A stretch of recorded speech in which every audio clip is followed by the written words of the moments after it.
Na wakicheza, rais, unajua mimi natoka kaunti ya 24. Kaunti ya Baringo, sisi ndio tunajua mambo ya 24 years. Sisi ndio tunajua kwa manufacture rais akae 24. So wakicheza,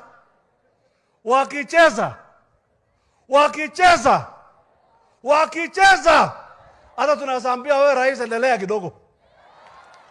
Kwani iko nini? Mungu awabariki, asante sana. Na mtu asikutisha rais.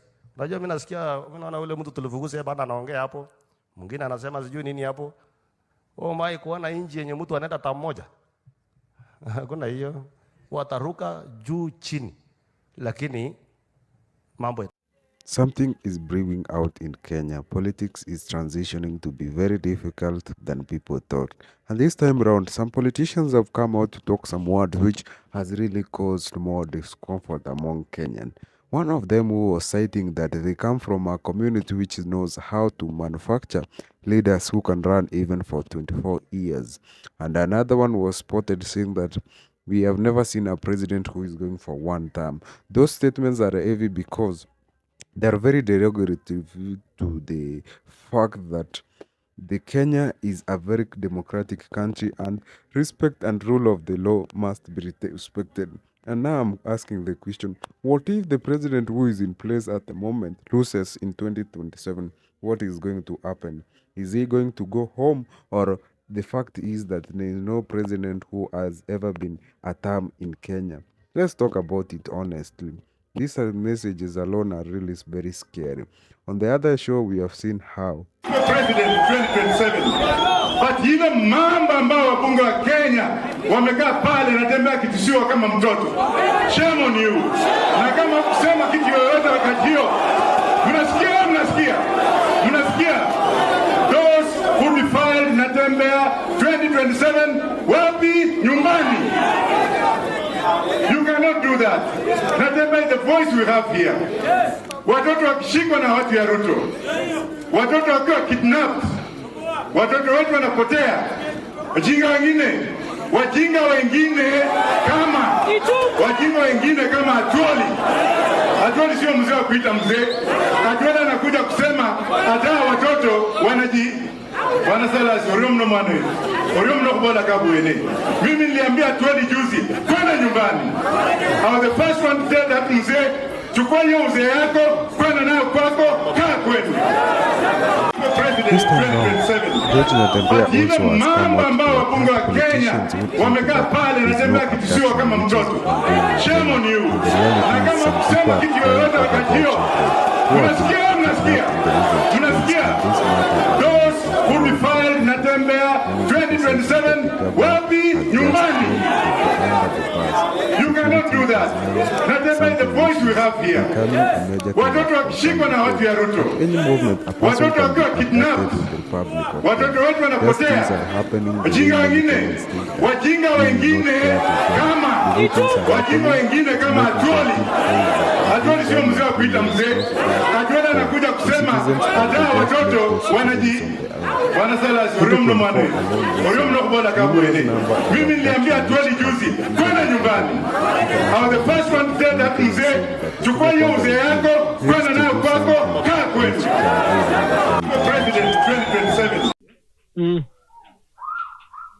Baada ya madakika chumba yangu ikafunguliwa, nikamulikwa torch, yule askari akakuja akafungua pingu na akaanza kunipiga makofi, akaniambia mnaachiliwa na ile joto mmeleta Kenya ni joto kubwa sana, so tunaomba msijaribu kwenda kwa any media kwenda kuelezea jinsi mahali mmekuwa na kudescribe ile torture mmepitia, tutawarudia atuwaue. Na wakachukua sellotape wakanifunga around na wakafunga mikono zangu, so wakafungua mlango kama kuna ka corridor, akanisimamisha. Nikasikia wakiambia Longton, naambia ndugu yako muone asiai jaribu kwenda kwa maandamano wala asiaonekana frontliner. When we were released, actually we were thrown somewhere near Gachagua, the last point of Kitisiru. There's a river From Kisiru, you are coming to somewhere close to Bishop's Road. There's an estate there. When we were thrown there, we were told to sit down. We were masked, but with sellotapes, and all our hands with sellotapes so that we can just remove and proceed. So we handed back our phones and some 300 shillings for transport.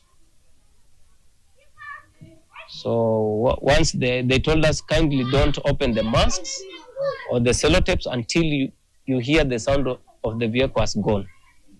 We actually did that. When we opened ourselves, our phones were 0%, so they could not light up because I wanted to know where I was. We did not know where we were at that point, but we could see an estate some distance or along Bishop's Road. I told my brother, let's go to that estate. If you can get watchmans, we charge our phones.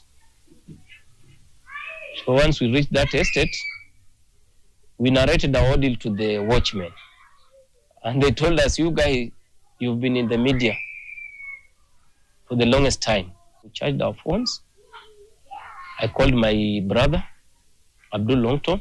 They told him, now we've been thrown somewhere in Gashia. Come pick us. They started coming from Kitengela. And I also called some human rights bodies, told them we've been released. They came to our rescue. They took us to a safe house. They took us for medical attention.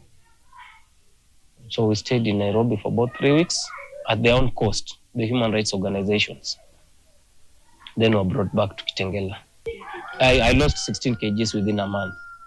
That is what the young gentleman underwent through to the people who are believed to the police or the people who are holding them captive during this period when they were abducted. And the reason is very unclear whether they were activists or they were mistaken, but there is a reason why they were abducted. And most likely it is that they were one of the critics of the Kenya Kwanza regime. We have seen people like Kibet, Mteti, and many others who are now missing for the longest time, and their parents are in agony. Kenyans are in agony over this issue, which has been ongoing for the longest time.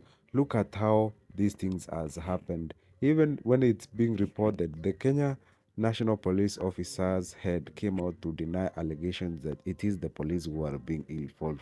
However, there have been very many accusations that there is something or there's a special squad inside the government that is responsible for silencing the criticisms of this government through social media. And we have seen the wrath, we have seen how they have faced these challenges in the recent days.